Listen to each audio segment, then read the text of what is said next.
छोटी ईद का दिन था। सूरज की पहली रोशनी गांव के खेतों और गलियों पर फैल रही थी।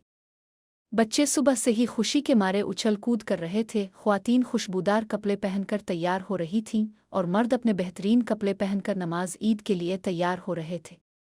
अहमद एक गरीब लेकिन नेक दिल शख्स अपनी छोटी सी झोंपड़ी में सुबह की नमाज के लिए तैयार हो रहा था।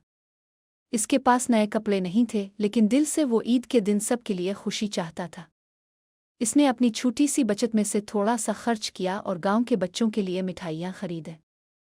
अहमद के नज़दीक ईद का असल मकसद अल्लाह की खुशनुदी और दूसरों की खुशी था। गांव के मालदार शख्स तारिक नए कपड़ों में चमक रहा था और अपने आप को सबसे बड़ा समझ रहा था। इसके पास सब कुछ था, लेकिन इसका दिल दूसरों के लिए कुछ देने में नहीं लगता था। ईद की नमाज के बाद इमाम साहिब ने खुतबा दिया। उन्होंने सबको याद दिलाया कि ईद सिर्फ खुशियों का दिन नहीं बल्कि अल्लाह की राह में खर्च करने और दूसरों की मदद करने का दिन भी है। इमाम साहिब ने फरमाया, आयना अबन आ मेरे रजनी अलिया आयना आम आया ए नवेर सावले अलन के अले मेना फेतुएरे से आमा अलिफ वेने लिया वे जरनन गैर एन या लिया इन कासाम न एजरन अलसवे आमन शे आलिफ। तरमीजी, यानी जो शख्स किसी रोज़ेदार को इफ्तार कराएगा, इसके लिए इतना ही सवाब है जितना रोज़ेदार को बग़ैर उसके कि इसके सवाब में कमी आए। ये हदीस सबको याद दिलाती थी कि खुशी बांटने में ही असल ईद है। नमाज के बाद गांव के लोग एक दूसरे को मुबारकबाद देने लगे। अहमद ने अपने छोटे से गांव के घर में तमाम बच्चों को जमा किया और मिठाइयाँ तकसीम की। बच्चे खुशी से चहकते और ख्वातीन अहमद की नेकी की तारीफ कर रही थीं। अहमद ने सोचा, मेरा माल तो थोड़ा है, लेकिन अगर सब थोड़ा थोड़ा दें तो सबके चेहरों पर मुस्कुराहट आ जाएगी। इसी दौरान तारिक के घर के बाहर एक बूढ़ा शख्स आया जिसके पास कुछ भी नहीं था।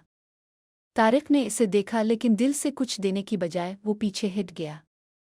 अहमद ने फौरन बूढ़े के पास जाकर कहा, ये मिठाइयाँ तुम्हारे लिए, अल्लाह तुम्हें खुश रखे। बूढ़ा मुस्करा कर गया और दुआ की, अल्लाह तुम्हें जज़ाई खैर दे। अहमद के काम को देखकर तारिक के दिल में कुछ हलचल हुई। इसने अपने अंदर झांक कर सोचा कि शायद इसने ईद के असल मकसद को भूलकर अपनी दौलत पर फख्र किया है। इमाम साहिब ने दोबारा सबको नसीहत दी। मायाने क़िस्सत सिद्क़े नमैल तरमीज़ी, यानी सदका देने से माल कम नहीं होता बल्कि बरकत में इजाफा होता है। तारिक ने सोचा, क्या मैं भी आज खैरात करूं? वो अंदर से बेचैन था।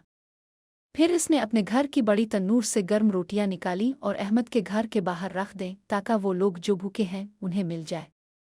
अहमद ने दीख और हैरान हुआ कि तारिक ने खुद भी नेकी में हिस्सा लिया।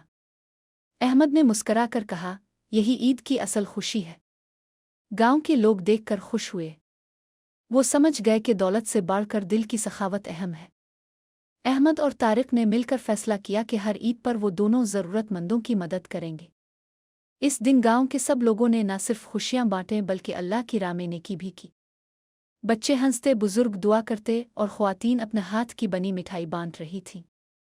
हर शख्स की आंखों में खुशी थी और गांव का माहौल ईद की असल रूह से भर गया था।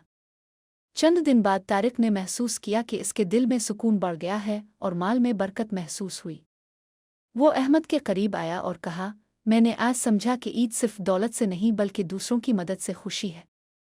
अहमद ने कहा, बिल्कुल, और याद रखो, जो अल्लाह की राह में देता है वो हमेशा खुश रहता है। आखिर में इमाम साहिब ने सब के लिए एक नसीहत दी। नुए अल्लिए जिमने ओए आवा अलगेनुआ अलहमदा तरमीज़ी, यानी अल्लाह सब पर काफ़ी है और हर हाल में तारीफ़ के काबिल है। छोटी ईद के दिन गांव में ये सबक सब के दिलों में नक्श हो गया। दौलत दिल की सखावत के बगैर कुछ नहीं और दूसरों की खुशी बांटने में ही असल ईद है। गांव के लोग ईद के दिन न सिर्फ खुश हुए बल्कि अल्लाह की राह में नेकी करने का सबक भी सीख गए।